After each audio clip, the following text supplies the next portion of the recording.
Hey, everybody, welcome to this episode of Think Business. Looking forward to talking with CEO Oz Akgun. Oz, it's great to connect with you. Limo Miami, limomiami.net, servicing 500 locations worldwide for luxury transportation. All right, so let's talk about your business. I want to rewind a little bit. You started your business when, Oz? 2012. Jon, thank you for having me here. Pardon? I said, thank you for having me here. Firstly, I'm a fan. Yes, of course. Yes. No, it's great to have you, Oz. So I want to go backwards a little bit as we kick off. So you start your business 2012 and mid-March 2020 happens and you're in the luxury transportation and transportation comes to a halt. What do you do? That was a point where people realized that ride-sharing companies and us are not the same. Matter of fact, that was a big point in our business that we expanded big time. Because that time when people started realizing that life is not only A to B, you like to have some type of experience and service as well. And that was a big exponential year for us to be.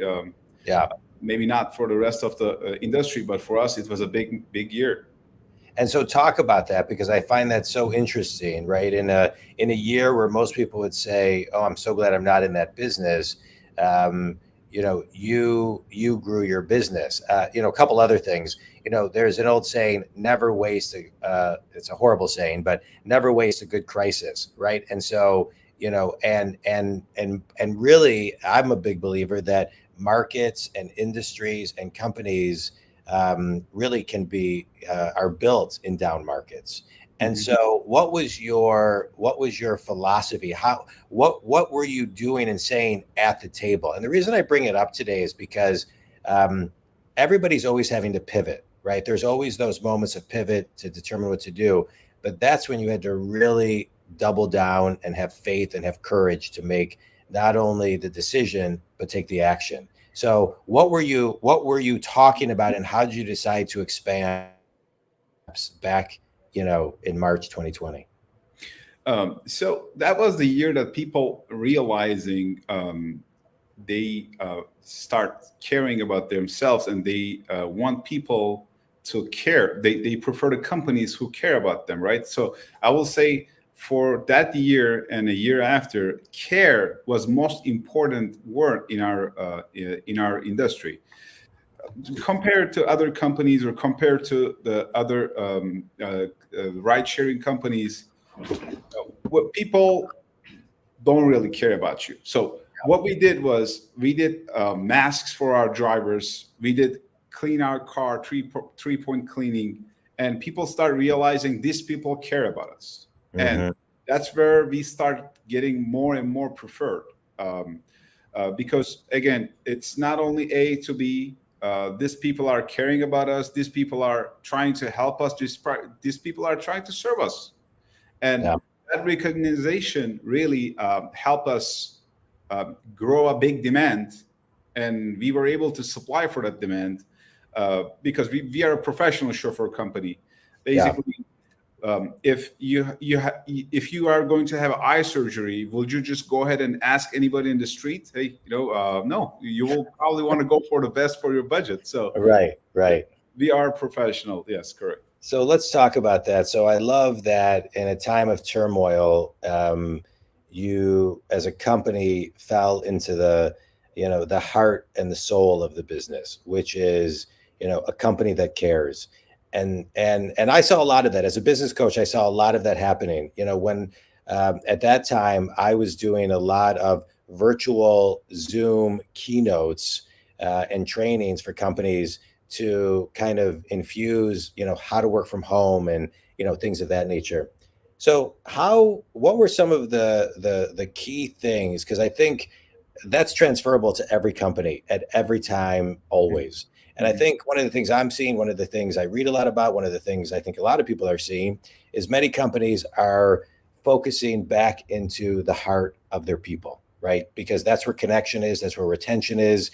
Companies have a very difficult time retention. They need to take that next level of care with their wellness and their the what they how they're connecting with their employees. Mhm. So what were some of the, one, two, or three things that were kind of the values that you were leading by when it came to how you cared? Firstly, we did have a lot of business relationships with our previous clients, and at that point, we were the one of the very few who still like to be able to serve them. That built a great reliability on us, and even the times were very tough, and we were having problems with adding more drivers in our team. We did whatever possible to add, and we did whatever possible to create higher level of education. Mm-hmm. One of them is I don't really think anybody still does that really moved us further was Forbes travel guide training for our chauffeurs. Uh, Mm-hmm. we are still, I believe, still the only company who trains the chauffeurs with Forbes travel guide trainings. And right now they started a program. They can also start studying online as well. So I will say that was one of the keys. Yes. I love that. Education and training is something that I think in many companies as goes very overlooked. I do a ton of training and keynotes for companies. Most of my stuff is one-on-one, but I'm doing more and more of that because I think people are realizing that to be very true. I read a book as I'm listening to you talk. So I'm 52. I probably read the book 30 years ago, give or take. I've read it a couple times since, but a book called Raving Fans. I don't know if you've ever read it by Ken Blanchard. It's a pretty great book. So in it, he talks about a taxi. One of the things he talks about that always stuck with me is a taxi driver who just made a tremendous living because, and this was before Uber and everything, because people would come into his car and he would have water and he would have Coke and his car was cleaner than anybody else's. And he treated them as if they were in a luxury vehicle, and his business went through the roof. And it talks about, the book is I love it. It's a great, great book, just how to build raving fans. And it sounds like that's what you're doing. It sounds like you started out with a foundation of raving fans, and then you took that to the next level and made it, an experience that was unlike any other. And so talk a little bit about how other companies can do that, right? Create the ultimate experience, create a raving fan that keeps them coming back. I will say, whatever you do, you have to do it right. You have to give your 100%. Whatever is your occupation, you have to give your 100% and believe that you have to be uh, one of the best at what you do. You try for that. That's the belief that I have. And even when I'm hiring my teammates, I ask them, are you planning to have this job as your future career? Is this going to satisfy you? What are the things that you will do to improve, to be better than others, basically? So again, as you said, that was a great example. Having cold waters, having candies, menthols, having chargers, or having simply hand sanitizers or Wi-Fi in the vehicle. Yeah. These are small details, but these are what people are looking for. And these are what small details make the whole scene change. Everything. Yeah. Yeah. So I recommend. Yeah. Yeah. No, go ahead. I'm sorry. Recommend everybody to try to be best of what they do, no matter what they do. Well, and I'll kind of echo something you said, is pausing and taking the time to think about the nuances of what your clients want. And those don't always have to be expensive things. Correct. Those, right. You're talking about, in your instance, hand sanitizer, but sometimes it's the really, really small things, that don't cost a lot of money. Correct. Correct. And I think it's also a sign. Like, let's say you're a taxi driver, and you constantly show that you're really caring about what you do. I'm pretty sure he got a lot of job offers in between, because a lot of Right. people are impressed of what he does. Yeah. Take me back. I want to talk about you, the entrepreneur, but take me back as, before you were 10 years old. And I want to know who taught you about caring, because obviously it was some mentor that infused something in you that kind of, gave you the path to where you are today. So Tell me about that. So my hospitality is in my blood. My father was a hotel general manager, and I was born in Turkey, and I was in Turkey until I'm 20 years old. And I did study hotel management because my father's goal for me to make me become a general manager one day, because he was really loving what he does.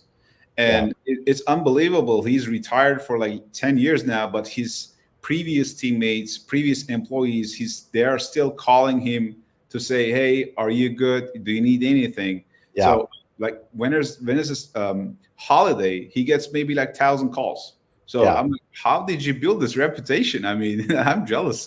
Yeah. So he taught to be hospitable, and he taught me how to care about the business and hospitality. We love it. I mean, he does love it. I love it. Yeah. Um, so I was a senior student in Turkey, Bilkent University, hotel management, and then I transferred here to Miami, Johnson and Wales University, hospitality management, Yeah. and then I graduated from hospitality management, and then I start my first job at the Setai Hotel as a front desk agent. Okay. Well, meanwhile, when I was in Turkey, I was working in different departments of the hotels when I was studying. His plan for me was, okay, you have to work every department so you know what everybody is feeling about their jobs. Yeah. The master plan was for me to become a general manager. Remember that? Okay. Yeah. So a few months into working at the front desk at the Setai, and Setai is still a great hotel, but back then there was almost no competition, and it was one of the very few 5 stars in Miami, and was receiving very, very high clientele. And we were receiving really good trainings like Forbes Travel, FTG Forbes Travel Guide training. But I saw the drivers that we are using were not even speaking English well. And when we did some research, there's no company was training in the standards of the 5-star hotels.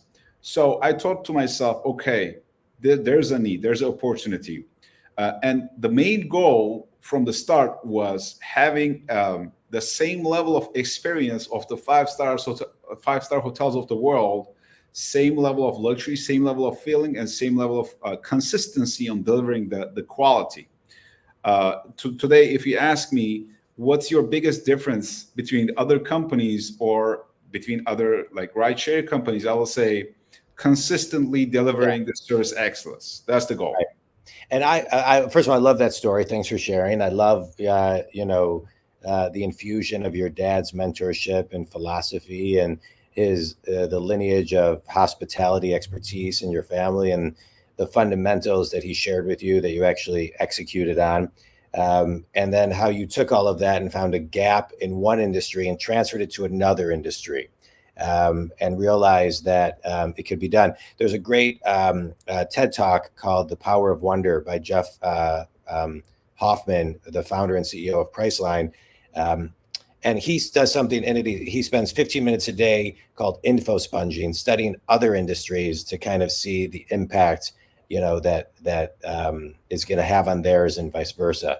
And so it just makes me think of, when you're studying like that and thinking like that, and you can find a gap and then transfer it, I think it's key. What I love about what you said, though, is the difference is consistency. And I would imagine, and so this is kind of a statement and a question, that the high level clientele that you serve, that is probably what they expect most. They want the consistency that it's going to be, how you have created the platform to be.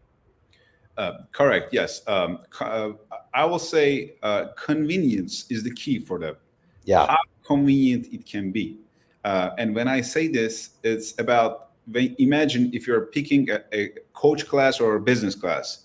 Why you choose a business class is for the convenience. So you don't get an anxiety of, okay, who's going to sit next to me?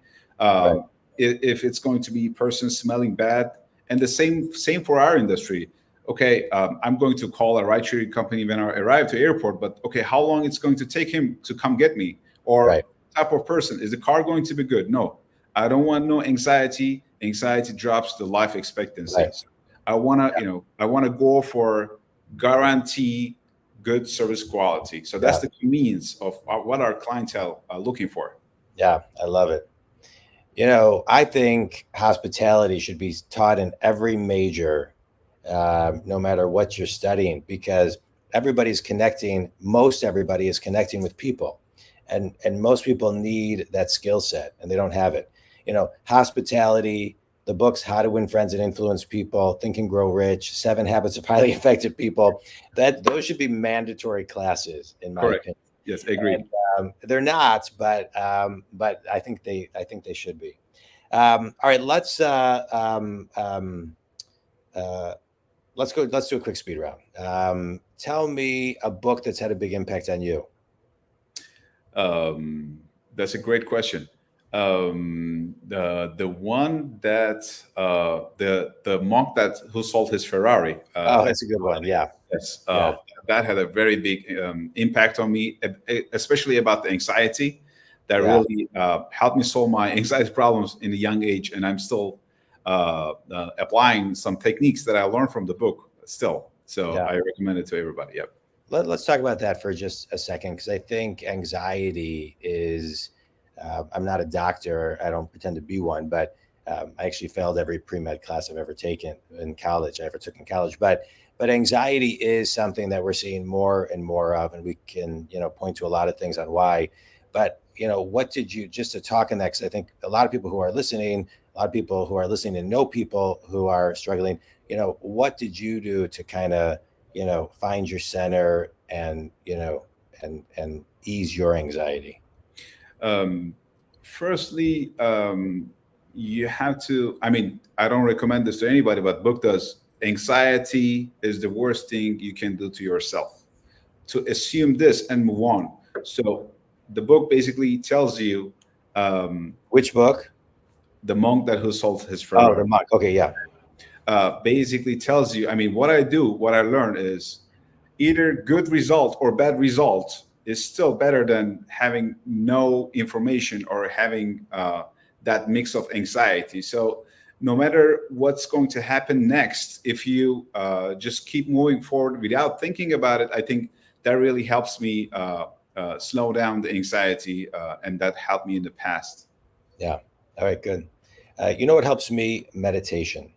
I meditate every day. I've been doing it for about 25 plus years, and I love it. Just calms my brain down, and